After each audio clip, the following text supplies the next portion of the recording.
Hi everybody, my name is Rajay and I want to welcome you to God, Love, and Family. On my channel, I talk to you about marriage, about parenting, about family, and motherhood, and how to keep God at the center of all of it. A few of my previous videos have been biblical positive affirmations and videos on mental health, so be sure to check out my channel to watch those.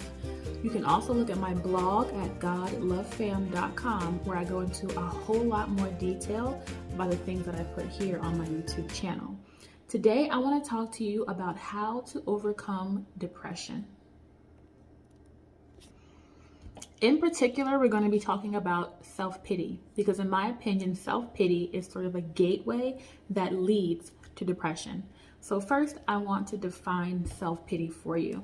Self-pity is excessive and self-absorbed unhappiness over one's own troubles. So to me, the word excessive is the key word to describing self-pity, because if it's not excessive, then maybe it's just you having a bad day, maybe you're just not feeling good at the moment, but self-pity is something that is completely self-absorbed, where you're only thinking about yourself. So let me give you an example.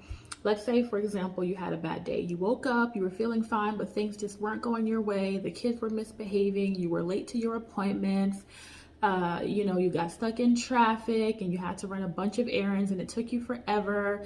You didn't get to eat lunch or breakfast and you're just overwhelmed. Okay, if you go in the room that night and you just want to cry or you just want to be away from everybody, that's not self-pity.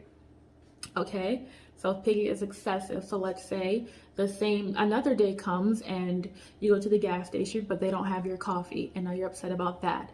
And then you go back home and the kids are misbehaving and they haven't brushed their teeth or washed their faces, and you're upset about that. And then as everything goes on throughout your day, you're upset, right? But then you go on the next day and you're upset, and then the next day, and then the next day, and everything that happens is only thought about in the way that it relates to you. The children didn't behave and I'm upset because of what I had to do. My husband got home late and I'm upset because I needed. Or the people at the store took too long, and I. And when you start to hear those I's a lot and you're upset about everything and how it relates to you, then that's excessive, and that can be self-pity. Self-pity does not only show up in angry ways, it also shows up in sad ways, right? Most of the time when we think of self-pity, we think of sitting in a dark room by ourselves and crying or whining or fussing about how we wish things would just be easier in our lives, okay? So it shows up in many forms, and the problem is not when you get into it, the problem is when you keep it. Now, I am a mother of 4, okay? And prior to 2020, 2 of my 4 children were in school. One was homeschooled, and I also have a 2-year-old, so she's home with me. So I had a lot of time to myself during the school day where I could run errands, I could do chores, I could exercise, I could plan my meals and cook dinner ahead of time and things like that. Well, of course, COVID turned all that around, and all of a sudden I was not homeschooling 1 child, I was homeschooling 3 and trying to keep track of my 2-year-old, okay? So it was very easy for me to fall into a place where I wanted to just sit around and be sad all the time, because my husband still had to go to work. My husband is in the Army, so he was essential from day one, okay? So it was difficult for me to not fall into that pit of self-pity, okay? I'll be honest, one thing that did comfort me was just knowing that I'm not alone, that there were tons of other mothers all across the US and across the country that were dealing with the same things, and that definitely made me feel a little bit better. But there are times where if something is going on over and over and over, and you kind of feel like you're trying to keep your head above water, then it is really, really difficult to come out of that self-pity, and that is exactly how people fall into depression. Now, is self-pity wrong? I think that this might be sort of a debatable question, because like I said, there are times in your life where you're going through a hard thing. My husband, while he was deployed and away from his family, lost 2 of his grandparents in the matter of a week. One passed, and then a week went by, another one passed. And then when he came home from his deployment and he finally got to be with his family, his mother passed, and then a week later, another grandparent passed, okay? So that seems like a pretty good excuse to feel sorry for yourself, right? That seems like a good reason to be excessive and be thinking about how something is affecting you, right? So, in my opinion, self-pity is only wrong when you let yourself stay there. Okay, we are going to have problems in our life. We're going to have things that are completely overwhelming, things that just get us down. And I understand that. I mean, being a military spouse, being a wife, being a mother of 4 children, there are just, entire weeks where I feel like this whole week was a wash. I'm going to start over next week. I don't know what went wrong, but it just was not good. But when you stay there, that is when you kind of leave the point of self-pity and you move over to a place where you can begin to feel like you're getting depressed. And that's what I want us to really take a hold of so that we don't let ourselves get to that place. So what can you do to snap out of it when you know that you're in a place where you've been in self-pity for too long, where you have been down every day, you can't seem to pick yourself back up? From the standpoint of motherhood, I like to say, let the kids have ice cream. Now, I know that that doesn't make any sense to you, but let me explain. So I am the mom who likes to plan. I have our weekly chore charts. I even have our fitness charts because I want to make sure my kids are getting active more often because we all gained weight last year. I like to have my to-do list and I do my brain dump and I put everything down and make sure that I have everything planned out so that I know on Monday I'm going to clean the bathroom and Tuesday I'm going to mop the floors and Wednesday and Thursday.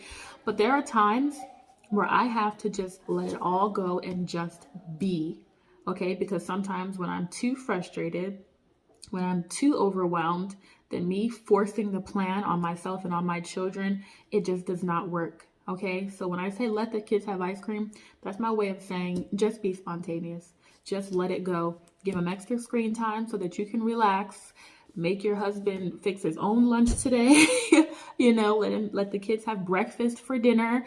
Okay, let them have Pop-Tarts for breakfast or whatever it is that you know that you need to do to get yourself back to a place where you can relax. Okay, so that's just step one. Step one is letting go of that control.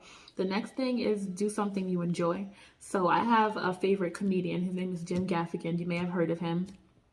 He is clean comedy and he's hilarious. And so there are days where I would just go up in my room, I'll get on YouTube and I'll just watch Jim Gaffigan and let myself laugh because laughing, like it produces those endorphins, those good hormones in your body and make you feel a little bit better. Just smiling alone makes you feel better. So if you need to watch a scary movie, if you need to eat your favorite food, which I don't recommend doing too much of that, but just doing something or watching something or reading something or going outside in the sunlight and walking with your headphones on, listening, blasting your favorite songs, doing that thing that gets you out of the mindset that says, I can't take it anymore, I can't do it anymore, because that's what self-pity is telling you. Self-pity is telling you everything is wrong in my life and I can't do it anymore. And I'm telling you that is a gateway to depression. Now, some of you are watching this and you've already reached the point of depression because the title of the video is how to beat depression, right? And I've been talking about self-pity because you may be able to identify with that. You may have already gone through the stages of self-pity and now you are depressed. Now you've already gotten there. And what can you do? My first and biggest recommendation is to find a support group.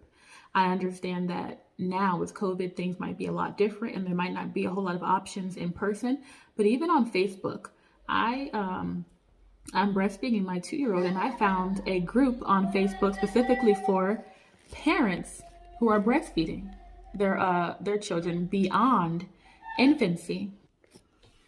I understand that finding a Facebook group is sort of a hit or miss thing because you don't really know if you're going to find a good one or not. But if you do, when you do, because you're bound to find a pretty good one. The one that I found was awesome. The people could relate to everything that I was dealing with.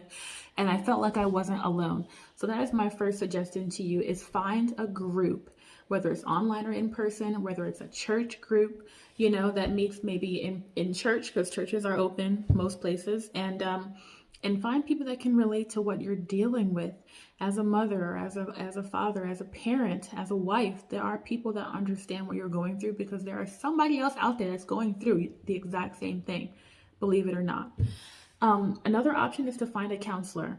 As a military spouse, I have access to military family and life counselors, and I have used them in the past. I've also gone off base and just found a regular counselor. I don't really recommend therapy per se because a therapist is very likely to offer you a prescription. If you feel like you've reached a point where you do need a prescription, like if you're thinking of hurting yourself or hurting others, then I recommend that you get professional therapy. But if you are not at that point, then I just say find a counselor, because something happens in you when you're able to speak to somebody, who's not really in your situation, but they're looking from the outside in, and they can give you a better perspective on things and help you see things a little bit more clearly. Okay, so find a counselor or find a support group. My last suggestion, if you are already depressed or if you feel like you're getting there, is to get up. Start doing those things that you used to do before that you have stopped doing. Exercise, eat well, watch a funny movie, read more books to educate yourself, get out with people, stop avoiding the people around you who want to help you, or that maybe they don't know how to, but even if they're just genuinely concerned, then it's worth letting them in your life to be there for you. Okay, so those are my suggestions to you if you are already at the point of depression. I hope that all of these tips have helped you guys. I hope you're able to see more clearly what real self-pity is and how it can affect you so negatively if you let it get too far. If you are depressed, I really hope you find the support that you need. My group on Facebook is called Living Hearts, and I will send it in the link below so you can click on it and join if you want to. We are a group of women who support each other. We do not judge each other. We do online events. If I have local people, we do local events, but we're just there for each other. So that's definitely one open door for you, especially if you are grieving, because originally I started the group for people who are grieving loss of a loved one. So if you are grieving and you need help with that, I would love for you to join. Don't forget to check out my blog at godlovefam.com for a more detailed look at all of this, because I go into a lot more detail on the topics of my YouTube channel on my blog. Okay, so check that out. Check out the group.